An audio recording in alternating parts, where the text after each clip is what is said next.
घ्या 7 शेळ्यापासून जर आपल्याला 13,000 रुपये महिना पडत असेल, कधीच बोकडाचे मटणाचे भाव कमी होणार नाही, भविष्यामध्ये वाढत चालतील. पण कधीमुळं शेळी पालन हे कधीच तोट्यात येणारा व्यवसाय नाही.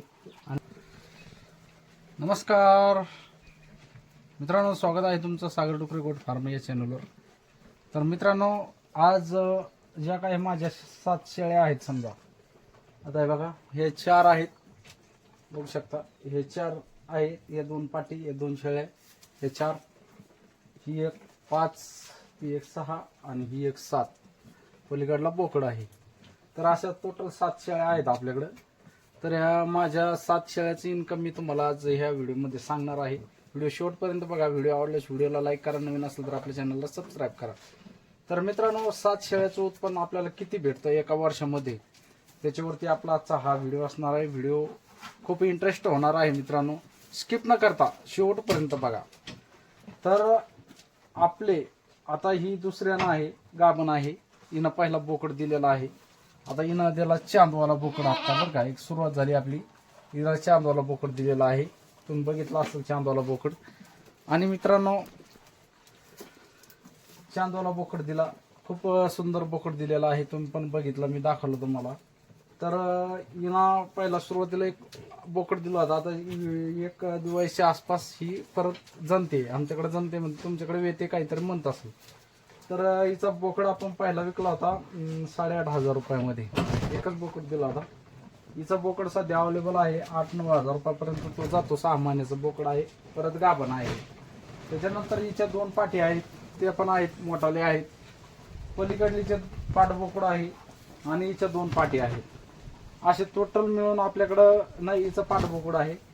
टोटल मिळून तुम्हाला सांगतो 2, 4, 6, 6, 7, 7, 8, 9 आणि 10, असे 10, 11. तर याच्यामधून आपण हिचा बोकड विकलेला आहे. हिचा बोकड आहे जवळपास आपल्याजवळ आता 1, 2, 3, 4, 5, 6, 7, 8 आणि 1, 9 करडं आपल्याकडे सध्या अवेलेबल आहेत. तो बिटल बोकड सोडून आणि हा सोडून 9 बकरं जरी म्हणलं तर तुम्हाला सांगतो, आता 3 महिन्याचे बोकड आहेत. हे बकरं आहेत, काही पाठी याच्यामध्ये. तर टोटल जर म्हणलं तर तुम्हाला सांगतो 9 आहेत आपल्याकडं आणि एक विकलेला आहे. असे 10 होते आपल्याकडं. तर 10चं एक 8,500 रुपयात विकला. तो बोकड आता जवळपास 7,000 रुपयाचा जातोय. म्हणजे 7 आणि 8, 15,000 रुपये ते धरा. आज हे 3 महिन्याचे आहेत. हा धरा समजा 3 महिन्याचे आहेत. आज 3 महिन्यात यांचे कसे केलं तर 7-7, 8,000 रुपये आपल्याला येतात. तर मित्रांनो, सांगायचं म्हणजे 7 शेळ्यापासून तुम्ही जर चांगलं नियोजन केलं, 7 शेळ्यापासून तुम्हाला कमीत कमी 14 करड मिळणार आहेत. आता हे पाहिलं पाठी, त्याच्यामुळे जाऊ द्या. 14 करडातून 12 धरा, 2 त्याच्यामध्ये धरा मॉर्टॅलिटी. असं 12 जरी करडं असले आणि ते 12 करडं जर चांगले चोपडे. आता हे बघा, 5 महिन्याचं बोकड आहे. हा बोकड सध्या जर म्हणलं तर 7,000च्या समोर जाणार आहे. पोळ्यापर्यंत याचे 8,000 रुपये आपल्याला क्लिअर येणार आहे. आता 8,000 रुपये जरी एका सरासरी एका पिल्लाचे धरले, 12 96, म्हणजे 96,000 रुपये तुम्हाला 8 कार्डांपासून भेटतायत. आणि 6 महिन्यामध्ये चांगले जर नियोजन ठेवलं, चांगली सोय ठेवलं तर 100% 8,000 रुपये आपल्या कार्डाचे आल्याशिवाय राहत नाही. कारण की बोकडाच्या मटणाला आता सध्या 800 रुपये किलोनं बोकडाचं मटण चालू आहे. तुम्हाला पण माहीत आहे 800 रुपये किलोनं बोकडाचं मटण विकत आहे सध्या. आणि जर 800 रुपयाला एक जर तुमचं बोकड असो, पाटा असं जर जात असेल तर 12-96 म्हणजे 12 करडांचे तुमचे 96,000 रुपये होतात. 96,000 रुपयामध्ये तुमचा खर्च धरा 16,000 रुपये सॉरी, खाण्यापिण्याचा खर्च धरा समजा. त्यांचा त्याच्यात मेडिकल आलं, खुराक आलं, सगळं आलं, तरी पण तुम्हाला 80,000 रुपये उरतात 6 महिन्यामध्ये. 6 महिन्यामध्ये 80,000 रुपये उरले तर तुम्ही विचार करा, 7 शेळ्यापासून 6 महिन्याचे तुम्हाला जवळपास 80,000 रुपये म्हणलं तर 13,000 रुपये पर मंथ तुम्हाला महिना पडतोय. मित्रांनो, लक्षात घ्या, 7 शेळ्यापासून जर आपल्याला 13,000 रुपये महिना पडत असेल आणि शेळ्या परत तुम्हाला जसे तसे राहतात, शेळ्या परत थोड्या दिवसांना परत येत आहेत. तर माझं म्हणण्याचं तात्पर्य एकच तुम्हाला की शेळी पालनासारखा एवढा प्रॉफिट देणारा व्यवसाय दुसरा कोणताच नाही. कारण की याला पावसाळा, हिवाळा, उन्हाळा असू द्या, कोणताही ऋतू असू द्या, तुमच्या या शेळी पालनामध्ये कधीच बोकडाचे मटणाचे भाव कमी होणार नाही. भविष्यामध्ये वाढत चालतील पण कधी कमी होणार नाही. कारण की आजपर्यंत तुम्ही लक्षात घ्या, ज्यावेळेस मला कळत होतं त्यावेळेस 100 रुपये किलो बोकडाचं मटण होतं. तर आता त्या बोकडाच्या मटणाचं 800 रुपये किलोनं बोकडाचं मटण आहे. लक्षात घ्या, दिवसांदिवस याचा भाव वाढत चाललेले. ह्या वर्षी 800 पुढं 900 झाल्याशिवाय राहणार नाही. काय की 700 रुपयावर येत नाही. कारण की याला खाणारे भरपूर आहेत. तुमचा दुष्काळ पडू दे तरी लोक जे खायचे ते खाणारच आहेत. त्याच्यामुळं शेळी पालन हे कधीच तोट्यात येणारा व्यवसाय नाही. आणि सध्या विचार करा तुम्ही, आपल्याकडे जवळपास आमच्याकडे झालं 15 दिवस झाले पावसाचा खंड पडलेला आहे. 15 दिवस झाले पाऊस नाही. आमच्याकडे माल बघा कसे झाले, पूर्ण माल सुकून राहिले उन्हाच्या पहाऱ्यामध्ये. असं मालाकडे बघू वाटत नाही. इतके सुंदर माल आलेले आहेत पण सगळं माल सुकल्याने झाले. सोयाबीन सारख्या बघू शकता तुम्ही. तर मित्रांनो, खरंच शेतीला जोड व्यवसाय असल्याशिवाय शेतकरी सुधरू शकत नाही. कारण खूप अवघड झालेलं आहे. आता शेतीवर नुसतं जो अवलंबून राहील त्याची शेती काहीच खरं नाही.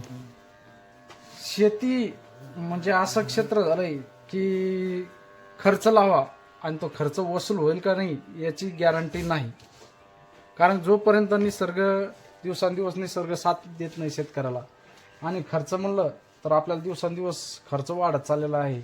तुमच्या खताची बॅग वाढत चाललेली, औषधं वाढत चाललेली, सगळ्याचा खर्च वाढत चाललेला आहे. पैसे दिवसांदिवस, आज खताची बॅग गेल्या वर्षी 1800 रुपयाची खताची बॅग आज ती 2350 रुपयाला झालेली आहे मित्रांनो. इतका फरक पडत आहे. त्याच्यामुळं शेतीला जोड व्यवसाय केल्याशिवाय शेतकरी हा सुधरू शकत नाही. आज बघा आपला सोन्या हा आता सध्या 30,000 रुपये येतातच. कारण की हा 1 वर्षाच्या पुढं 1.5 वर्षाचा आहे. त्या शेळीचा देऊ, त्या लंगड्या शेळीचा, तिनं जवळपास आपल्याला 1.5 लाखात धन दिलेलं आहे. जवळपास 5-6 वर्ष 6वं वर्ष आहे तिचं आता आपल्याकडं. सुरुवात आपण फक्त एका शेळीपासून केली, त्या शेळीच्या आईपासून सुरुवात केली. तर आज मित्रांनो, आज म्हणजे एका शेळीपासून आपण दरवर्षाला कसं केलं तर एका शेळीपासून आपलं प्रॉफिट 15,000 ते 16,000 रुपये एका शेळीपासून भेटतात. मी तुम्हाला कमीत कमी सांगतोय, एका वर्षापासून नाही, फक्त एका वेतापासून सांगतोय. एका वर्षात जर म्हणलं तर शेळी पालनाचं जर म्हणलं तर 15 महिन्यामध्ये 2 वेत होतात शेळीची. काहीचं म्हणणं एका वर्षात एकच वेत होतं, एका वर्षात एक वेत होत नाही मित्रांनो. 15 महिन्यामध्ये 2 वेत होतात. मी 5 वर्ष झाले शेळी पालन करतोय. तशी एक अर्धी शेळी निवडती त्याच्यामध्ये की ती शेळी लवकर लागत नाही आणि गाभण नाही गेल्यामुळं तिचं एका वर्षाचं वेत एक वेळेस भेटतं आपल्याला. पण जेणेकरून खाण्याची सोय जर व्यवस्था चांगली असेल, खाणं सगळं जर खुराक वगैरे व्यवस्थित असेल तर शेळी ही बरोबर वेल्याच्या नंतर 1.5 ते 2 महिन्यामध्ये, 2 ते 2.5 महिन्यामध्ये गाभण गेल्याशिवाय राहत नाही. आमची ही लाल शेळी आहे का 45 दिवसामध्ये गाभण जाते. 45 दिवसामध्ये वेल्याच्या नंतर, फक्त 45 दिवस गाभण वेली की 45 दिवसाच्या आतच, 50 दिवसाच्या आतच गाभण जाते शेळी. अशा काही शेळी असतात. तर आहेत एक अर्धी शेळी निवडती तशी की जी वर्षालाच एक वेत देते. मग सगळ्याच नसतात अशा. शेळी पालन करायचं असलं तर 100% तुम्ही एकापासून सुरुवात करा. असं नका करू की 10 शेळ्या, 20 शेळ्या, 50 शेळ्या घेऊनच शेळी पालन सुरू करा, याच्यातच सक्सेस होता असा विषय नाही आहे. तुम्ही एका शेळीपासून जरी शेळी पालन सुरू केलं तरी 100% त्याच्यामध्ये यश मिळाल्याशिवाय राहत नाही. कारण की आपल्याला पुरेपूर माहीत असणं खूप गरजेचं आहे. व्यवसाय करायचा म्हणजे लगेच डायरेक्ट 5-50 शेळ्या आणायच्या, मोठा शेड बांधायचा, 4-5 लाख रुपये खर्च करायचे, असं करू नका. जोपर्यंत तुम्हाला त्या धंद्याची, त्या व्यवसायामधला माहिती होत नाही तोपर्यंत आपण कमी पैशामध्ये आणि कमी भांडवलामध्ये आणि कमी शेळ्यांमध्ये शेळी पालन सुरू करायला पाहिजे, जेणेकरून आपली कुठलीही नुकसान व्हायला नाही पाहिजे. तर मित्रांनो, माझ्या शेळी पालनामधील 7 शेळ्यांचं उत्पन्न किती आहेत हे मी थोडक्यात तुम्हाला सांगण्याचा प्रयत्न केला होता. तर व्हिडिओ कसा वाटला कमेंटमध्ये नक्की सांगा. व्हिडिओ आवडल्यास व्हिडिओला लाईक करा. नवीन असाल तर आपल्या चॅनलला नक्की सबस्क्राईब करा मित्रांनो, जेणेकरून तुम्हाला अशीच नवीन नवीन माहिती या आपल्या चॅनलवर बघायला भेटेल. भेटू अशाच नवीन व्हिडिओमध्ये. जय जवान, जय किसान, जय हिंद, जय महाराष्ट्र.